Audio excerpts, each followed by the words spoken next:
polarity therapy with stretching, with exercise, with those kind of things, and we move around that negative energy. Believe it or not, when you're moving a person's body around within that, let's say your back, there are Yeah. meridians there, right? That when you moved around, you're also moving the energy around in them. So I would move a patient around on the table or standing up. We're moving energy around, which allows, again, their brain and their body to connect. Right. And that was really powerful. Doc, I mean, that statement you made, healthy people go to therapists. That was interesting what you said, because people don't see it that way, I think.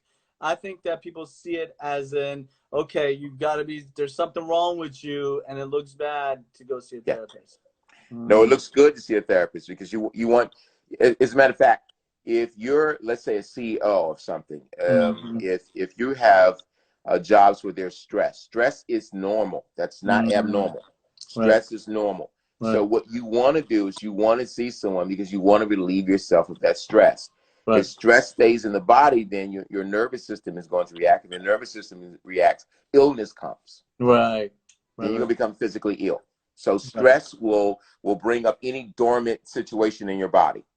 And I know you've worked with businesses before, CEOs and entrepreneurs. Can you give examples of, you don't have to give any names or anything like that, or even a company, but can you just tell them what kind of people you've seen at what type of jobs that see a psychotherapist and things so earlier when I started out, I had an office right across the street from the White House. Wow. Okay. So it's in the Obama years. Wow. So I saw the Obama staff. Wow. I saw the ones who worked directly with him. Wow. And so we had Secret Service. Wow. We had that, and then we had an agreement, a contract agreement with the Senate. So I saw senators' families. Wow. And senators and their families, and so we had FBI agents. We had those. Wow. Of course, we had Washington Hospital, and then we had the school, George Mason. Wow. Yeah. So we had those colleges that was there. And so along with that, high-ranking political figures, we had them, and we had government figures, and then we had corporate people. So yeah, we had all of that. Wow. And corporate people. I call them corporate people. Corporate people, you got high power, high stress jobs. You make $240,000 a year. Wow. You know, you're making the money, but you have stress. Or you have family issues that are going on within you, and so we had to see those too. Right. Now, what I've been hearing is that someday with this COVID-19, some of I would say some of the numbers are coming out. They're saying that it hits the colored or African American community the most, COVID-19. Do you know why that is? Yeah, very true. You know, I want to add one more thing. I'm sorry, Doc. I need to back up. Yeah. Athletes, professional athletes. Oh, wow. You saw them too. I have professional athletes and their families. Wow. And so from basketball to football. So I had those coming in, and I still get referrals for professional athletes. Wow. That comes in. Again, it's a stressful game, but they're also beat up. They get pretty beat up, and so we talk about what we need to do physically and also mentally. Now, let me go back to your COVID-19 with the African American community. Their African American community is hit hard because of the underlying diseases that are there. You can be overweight. There's overweight that's there, and so COVID-19 can hit that when you're overweight. When you have symptoms of respiratory issues, your immune system could also be low, or you could have chronic illnesses like diabetes, hypertension, all those sort of things that are there. And most of the time it happens. The other thing that happens with them that they have not been diagnosed with chronic illnesses is when your body is infected with COVID-19, it rapidly goes into your lung system, your respiratory system, And then what happens is that information will flood your body, because your body knows there's an infection in there, and it's trying to help itself. Right. But what happens is it continues. And when inflammation builds up and continues to build up, it damages other organs. And so with the African American community, what happens is heart problems start happening. And so you can have a heart attack, those kind of things. Yeah. Wow. So another thing that they were saying that I heard, another reason would be that because they're in a more of a underserved community, they're more likely to be doing the jobs that in front line. So for example, they're the drivers, and you know they have to be they're working at the cashier, for example, or things of that nature, where they're one of the people that have to go to work, and they're essential, essentially, right? So they're more likely to be in harm's way in that sense too. But you're also saying that they're also more likely that they haven't been diagnosed because they really don't go to doctors that much and things that nature. Is that what you're saying? So they already have underlying underlying issues that we don't know of, but they don't know of. Right. You know, they that could they, be that building they up on absolutely don't know diabetes. about. Yeah. There are some things that are genetic in them, right? They're predisposed to some things. They don't know that. And so when it hits them, the inflammation, this is really what gets to you, is the inflammation. Right. Within your body. Once it floods your system like that, your system is going to continue to do it because it believes it's under is under attack. Right. Right. So when they don't stop it in time, your organs start shutting down, as you know. Right. You start having heart problems, heart attacks. So a lot of them die from a heart attack or all kinds of things that happen to them. But you're correct when you say that they're on the front lines. They are. And they don't protect themselves. And then the African American community may extend grace and faith a little more. So they'll continue to be in places where there are gatherings, right? I see. When they shouldn't be in gatherings where they shouldn't. So that's another factor that's added in there too. So you're saying they're more likely to not listen to the requirements of staying home? Is that what you're saying? Some of them. I can't put them all. You can't put everybody in. I see. Right. But yes, some will not stay at home. No. And then you also got to think about this, just as any community, when people experience anxiety and they don't know what it is, they have to get out. That amygdala that in the back of their brain is stay, fight, or flight. They go out. Right. They go out. So that's what they do. And then if you're feeling some symptoms and you don't get it checked out, a lot of people don't know what to do. So that deep breathing is important. Because remember, you can't just go to the emergency room as we used to, right? You really got to wait till some symptoms are really, really, really showing, and you don't know what the symptoms are. Right. The African American community has got to do this. They've got to work out. They've got to practice deep breathing. And then we got to go into respiratory exercises, meaning you gotta, it's like someone hitting you in the back of you take the palm of their hand and hitting the back of your hitting your back, allowing any fluids or any inflammation that's in your lungs to come out. And so they learn how to do that. But deep breathing will save a lot of people's lives when they learn how to do it. That makes a good point. So I was doing some research. As you know, I just recently spoke with NASA and things of that nature. So I was looking at CDC, NIH, and different organizations, Johns Hopkins and stuff. And one of the things they mentioned is that as a preventative measure, but this is not going to, so don't get me wrong, this is not going to prevent you from getting COVID-19. But what happens is this: for example, if you have a lung capacity where let's say you have asthma, emphysema, you have rib dysfunction, your rib is stuck, you have scoliosis of your posture and your spine, and let's say you have forward head posture, shoulder forward. So you're preventing your lungs from taking deep breaths. And let's say that hinders you by 30%. And then you go ahead and at this point, it's not if you get the virus, it's really when you get it. And they're just trying to stop the spike, but they're saying it's going to probably happen to everybody, especially in a compact communities like DC area. And so they're saying that, let's say you get the virus, you get hindered by another 30% in lung capacity. Now you're down 60% lung capacity. Then you're trying to fight this virus with a 40% lung capacity. They're going to put you on a ventilator. Right. And you know, if it gets any worse than that, and basically what happens once you hit the ventilator, what is that, 10% chance of living, Yeah. something like that? If you're not, you're dying. If they put you on a ventilator, it's because you're dying. Yeah. It was. Yeah. It's horrific. And once they're saying that you getting out of that ventilator, your body will not know sort of how to breathe again. Your diaphragm is not engaging anymore, so they're just letting go, and then you can't take deep breaths anymore. All the muscles that allow you to breathe have to Yeah. now be retrained. Right. Right. So as a preventive measure for anybody and everybody is going to be deep breathing and exercise.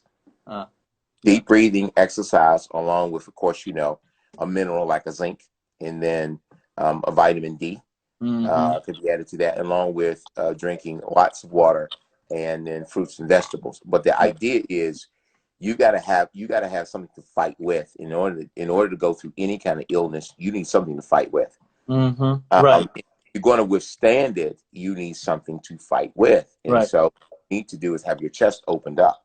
Right. Your lungs need to be opened up. So you do need the deep breathing. I would practice deep breathing if I had a pain problem. If you have forward head posture, like the patients that come to see you, or scoliosis, they are lost, as you said, 30% of their lung capacity. They need to be taught deep breathing, along with building up the muscles in their back, strengthening the muscles in the back, stretching the muscles in the front of the chest. Right, the accessory muscles. Everybody, chest muscles. Yeah. So those pectoral muscles and things have got to be stretched out, right? So everybody that comes to see you probably has some form of scoliosis. If that is the case, then we've got to stretch this part, strengthen that part. So they should all be coming to see a person that does the strengthening and the stretching for them, because that's what's going to be necessary for them. Also teaching them deep breathing, exercises. And I guarantee that most of them that come to see you have some form of anxiety and depression as well. Yeah. A lot of people have anxiety, maybe some depression. I don't know. I wouldn't even know how to dictate that unless they literally told me or I went deeper into their life. But definitely stress seems to be a huge one that seems to be playing a part. Now, as far as ergonomic goes, any recommendation on that you know of? Now, in terms of their stand-up desk, in terms of the chairs that they use, in terms of ordering new chairs that are ergonomic, friendly for them, they should be doing that. But they should also be coming in and we show them how to now sit, how to stand in a sense, because that's a part of the problem now. It's the way they're sitting and working, and it's also the way that they're standing, right? So trying to show them from the feet up what it is that they need to do. Got it. And now I want to make sure everybody understands of what we're talking about here. What we're doing is not preventing you from getting COVID-19. We're just trying to make sure your system is strong so that if, or technically when you do get it, you're working with 100% capacity, or as much as possible, maximum medical, improvement capacity to be able to give this your best try. Right? Oh, absolutely. Law enforcement, and of course, we see them from a psychological perspective and then from a physiological perspective as well. So in seeing them, deep breathing is always a part of the treatment plan that we have for military, for law enforcement of any kind, whether it's federal or city, is that a person who is an essential employee of the government or any corporation, deep breathing exercises is going to be key for you. It's going to be a very key for you. And also learning to do exercises from a different perspective, not your normal gym exercises that you do. And most of the people who go to the gym on their own, the truth of the matter is you're making some of your physical conditions worse, because you really don't know what muscles that you really need to be activating or engaging for things to work. And so you go in and you go through your regular routine, but you still have to come to the chiropractor. You still have to go to the other things. There's a reason for that. So someone has to come in and kind of show you like how you should be working out and what you should be working out and how long you should be working out. So you shouldn't be working out by yourself. Right. According to the CDC, they said that, and now these are just generalized stuff, but they said everybody should work out 150 minutes a week, which is not that much, about 2.5 hours or something like that. Absolutely. But that's just the minimum, basic scenario that everybody needs to do. Right? Now, this is for health, period, doc. This has always been. Right. Before COVID-19, you needed 150 minutes per week working out. Everybody does. And so what we've done with primary care, with other specialists, is to say to them, you cannot have a patient that you send over because they have a mind issue, or they have anxiety, or they have any of those things, and not give them exercise. They have to have exercise, and they have to have nutrition.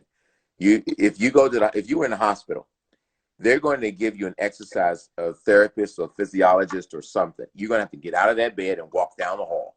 You're also going to have to learn how to do deep breathing, or they have those apparatus in there where they tell you to breathe in it.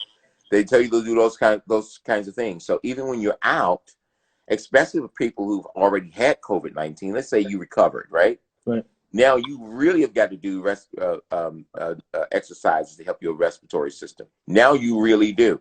And you also have got to exercise much differently than you did before. Wow. And so let me go back to, I really want to hit home the fact that seeing a psychotherapist is really important. And what do you say to men that are sort of, they don't want to look weak, quote unquote weak, or other issues, or what you've seen in men not wanting, more women are more likely to see a psychologist than men are, and things of that nature. What's your advice, and what have you seen? So when men come to the office and you're a little nervous because, again, you've heard things about being weak because you needed some help, we're going to deal with your true thought of manhood. So we'll go there. So your real thought of manhood probably be, I'm the breadwinner, I'm the protector, I'm this, I don't need that. That's not true, because a woman could be the breadwinner and a woman can be a protector. Some women can fight better than men. Right. So in essence, it's not true. You are in essence the foundation in which everything is built on. Yeah. And if you're the foundation in which everything is built on, if the foundation is weak, everything around you is weak. Right. So what we've got to do is strengthen you take some of the stress off of you, put to a point of relief. And so we go into, let's talk about a few things that has been disruptive. I want to go from that perspective. Instead of saying you have a problem, you are associated with a problem. So I go with the man from that perspective. You in and of yourself is not a problem. However, you are associated with some problems that has presented some challenges to your success. Wow. So we have to deal with the challenges of your success. Wow. I see. So in that sense, now, from that perspective, once you get them into the office, what have you seen with men that really need to be worked on from all aspects, nutritional, physical, mental, stresses, anything like that? What now, the level of stress and the level of anxiety, and for men, they hide.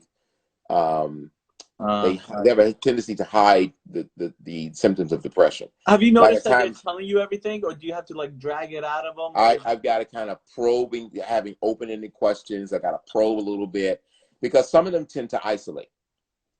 Right? They go off by themselves, they isolate, or they use work to compensate for feelings and emotions, the inability to actually communicate what is going on. So I do those kind of tests to find out, are you going to be able to articulate plainly what is going on with you? What is the emotion? What's the feeling that is going on? And then giving them a little bit of homework to do as it relates to themselves. All right, so if we change your eating, we can probably change the way the way you feel. So instead of giving you, let's say, psychological or instead of giving you a point of medication, pharmaceuticals, what we rather do is use food, right, or some kind of herb that we can use to kind of help you out. So let's change your diet. Let's see about your energy. Let's change your diet, and let's see how your mind clears. So we can do clarity of thinking by changing your diet and adding some exercise. We can get to mind clarity. If it relates to the way you feel physically, 9 times out of 10, we're working from your gut. So it's the gut mind gut scenario there. We can kind of get things to happen if we change the way you eat. Even when it comes to pain in your body, some of the things that you eat is probably helping the inflammation in your body. So what we need to do is challenge the way you're eating so that we can remove the inflammation that seems to move around in your body. Right. All right. So we change the eating there. That's where the nutrition comes in at. Can you also talk about psychosomatic pains? Yeah. Now, so you may be having a pain. So you go to the doctor and they can't find it, right? They cannot find that pain whatsoever. That pain is coming from the stress or the other things that's going on in your life, and your body is reacting to what is going on in your life, but it's actually not an ailment that the MRI is going to pick up or that any of the tests is going to pick up. It is psychosomatic. So what we've got to do is begin to deal with that. And I'm sure, Doc, you have a lot of people come in, and some of the things they're going through is psychosomatic. So we've got to start dealing with what's going on in your life. What's happening with your life that your body is telling you you need a life change. That's where lifestyle medicine comes in at. Right. And that's where energy medicine comes in at. So in my shop, we're going to use lifestyle medicine, energy medicine, and also behavioral medicine comes into play. Wow, that's powerful. Yeah. So behavioral medicine, what do you mean by that? So I'm glad you said that. So behavioral medicine goes a different way. So when you start talking about behavioral medicine, you're actually talking about the integration of psychosocial skills, right? When you talk about behavioral medicine, you're talking about how you live your life, how you behave, your belief systems about life. Some people do things because of the way they believe. Your behavior is your belief. Whatever you believe about something is exactly how you're going to handle something. So you're going to keep eating it. You're going to keep doing it. You're going to repeat it until we change your behavior. I see. So that behavioral medicine works for them to be able to do that.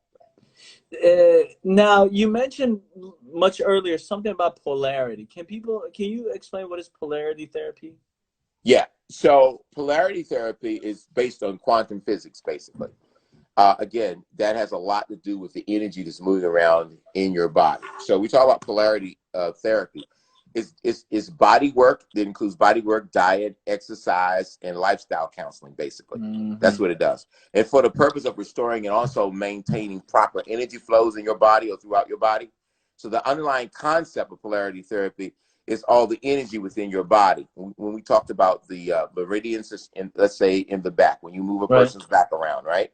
Not only are you adjusting the muscles and the structure, you're also adjusting the energy. So if we did some stretching, there is some heat that passes, energy that passes from one cell to the other.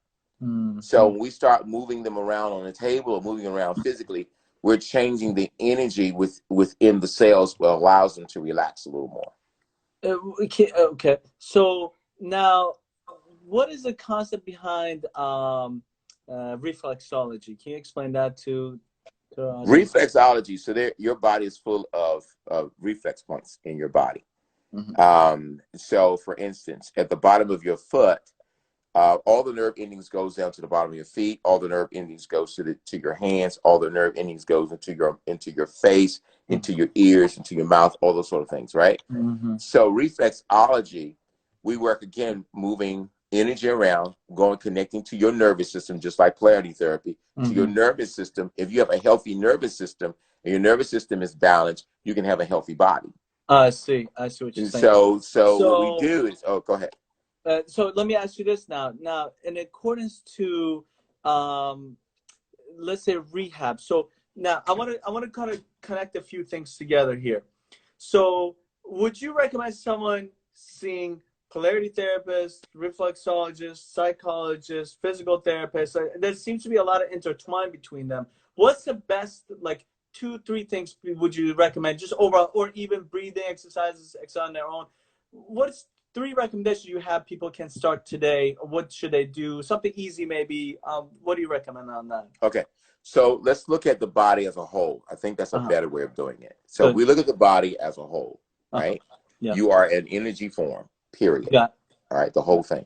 Right. Now, so when we start doing exercise, you have to breathe for that exercise. That muscle, we talk about oxygen going to the muscles, when we talk about all those things are happening at one time, right?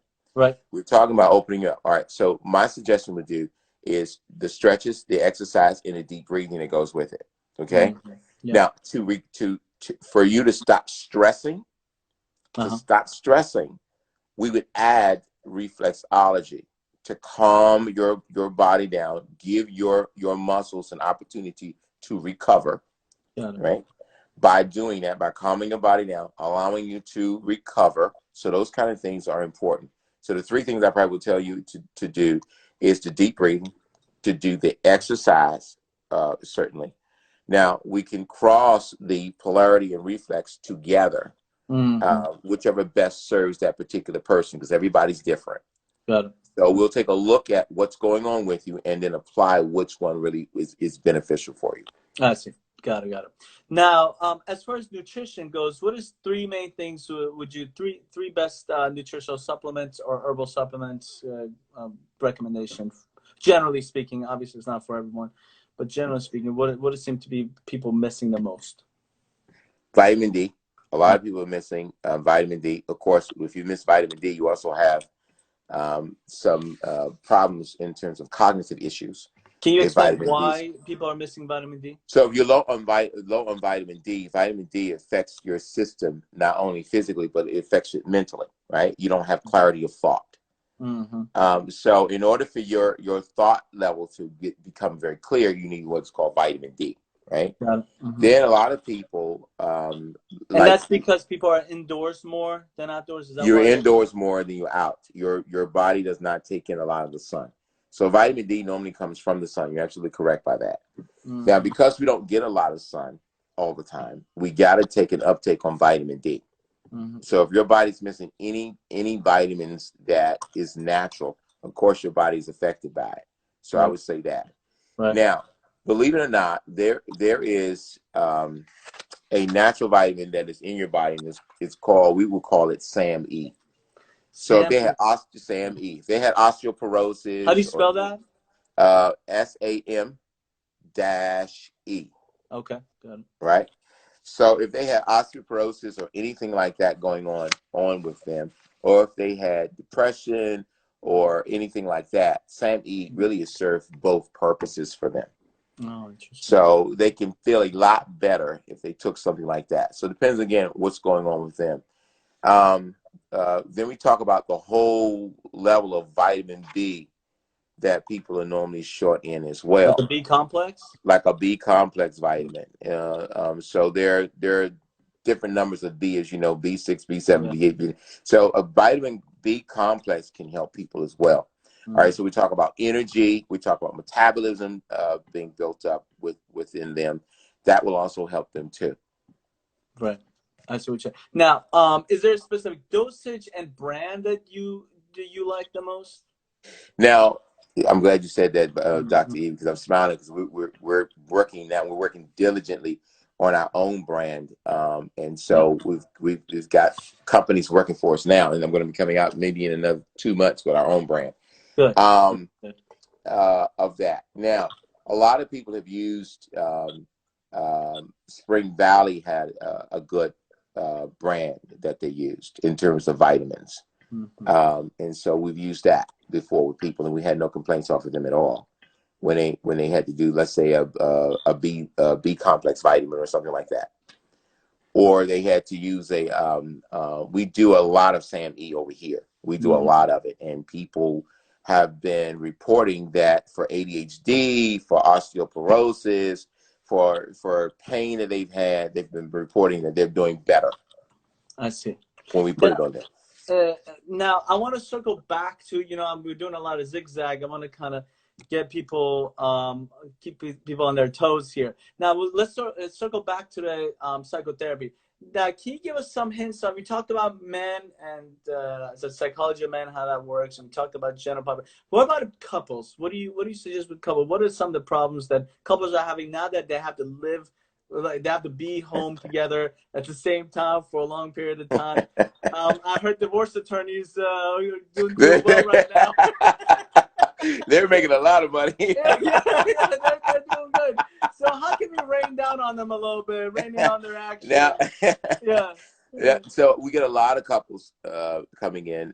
I would say a good 70% of my people are couples. Wow. Okay. That come and see me. And so communication definitely is a problem. Them understanding the difference between conversation, right? Right. And actually, and conversation and agreement.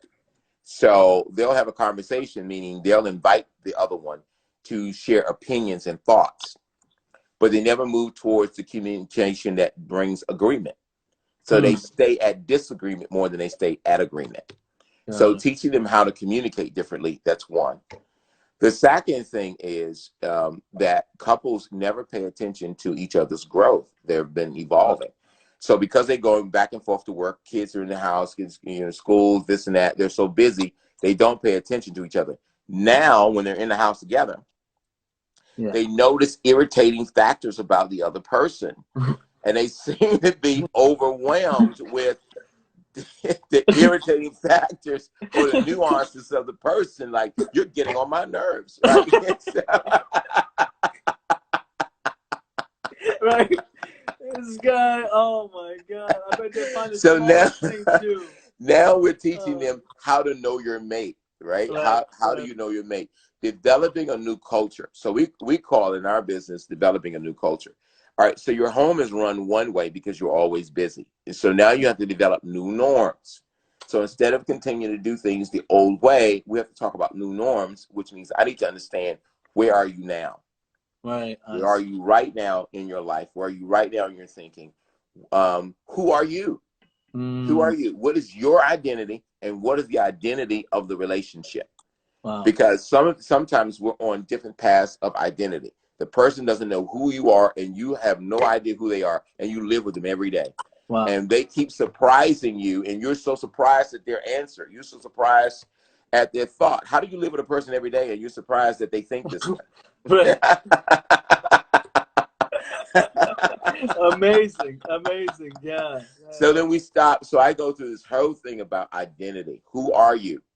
And the identity of your relationship, and understand that there are three things involved. There's the woman, the man, or the partner, whatever, and then there's the relationship itself. And so instead of working on the person, we have to work on the relationship.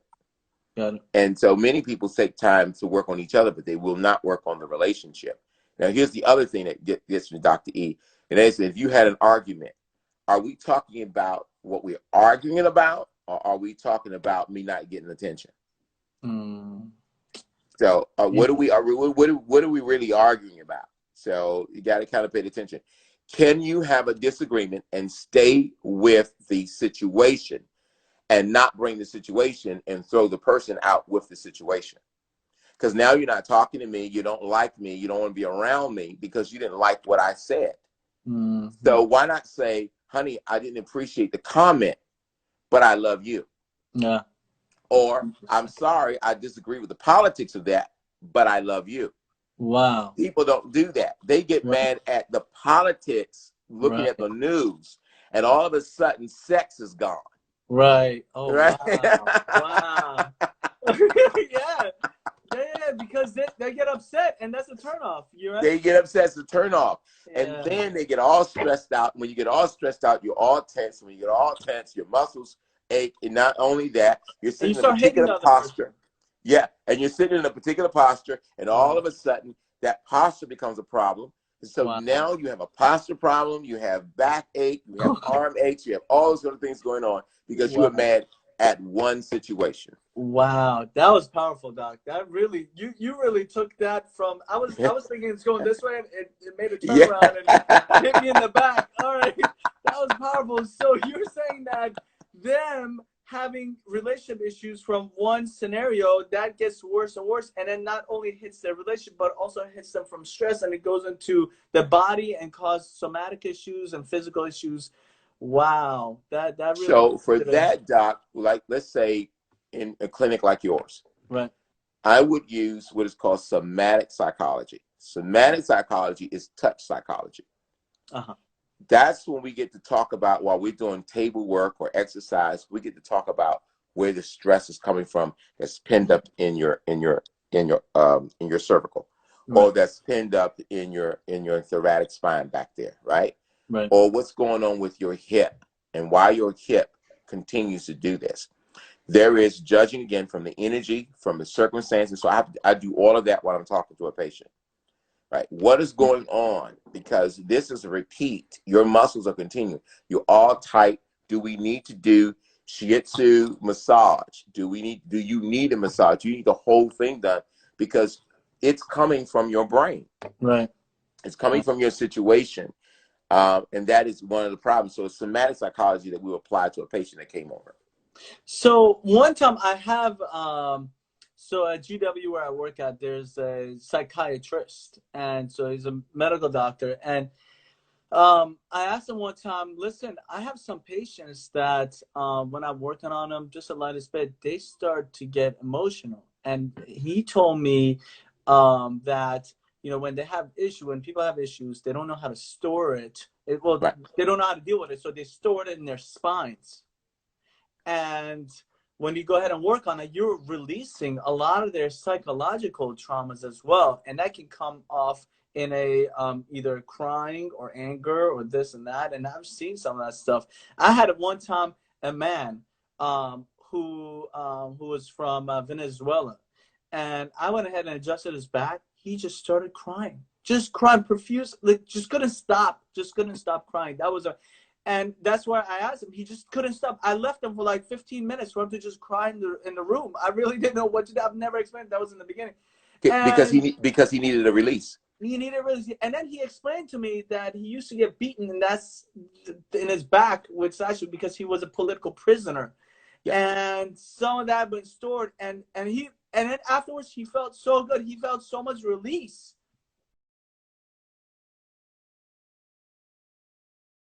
You back? Again, that's negative energy. Yeah, I'm back. Can you see me? Breaking up. There we go. Okay. I'm back. Yeah, I see you. You see me? Yeah. So I don't know where it stopped here, but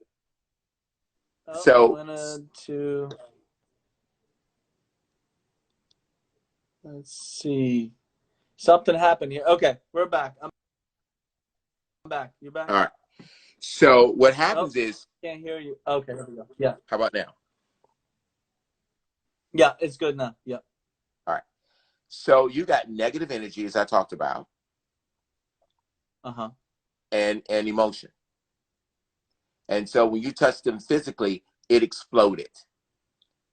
Wow. It was an explosion. It was a relief of all of it. The energy left, the negative energy left that spine back there, and he felt a release. And then it reminded him of his emotional trauma and being released from that emotional trauma from you touching the very place that he was hit. So you would use, again, somatic psychology is a very powerful thing to use because you're actually moving the patient around and talking to them at the same time about where that experience came from and what they can do with it now. Interesting. Wow. Yeah. That's real. So what's the next best step for that kind of person that literally, you know, has some psychology? And this could be, so I assume from anybody's perspective, it could be a childhood trauma, it could be any sort of trauma, from sexual trauma to physical trauma to emotional trauma to psychological work trauma at work. Racism, all kinds of things are on them. So my suggestion is that they come in, and this is really true.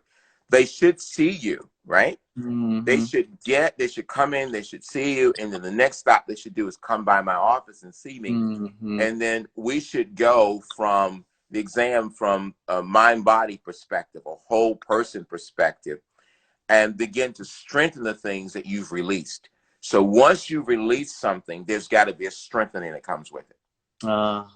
What most patients do is they'll get a relief and a release and they're gone.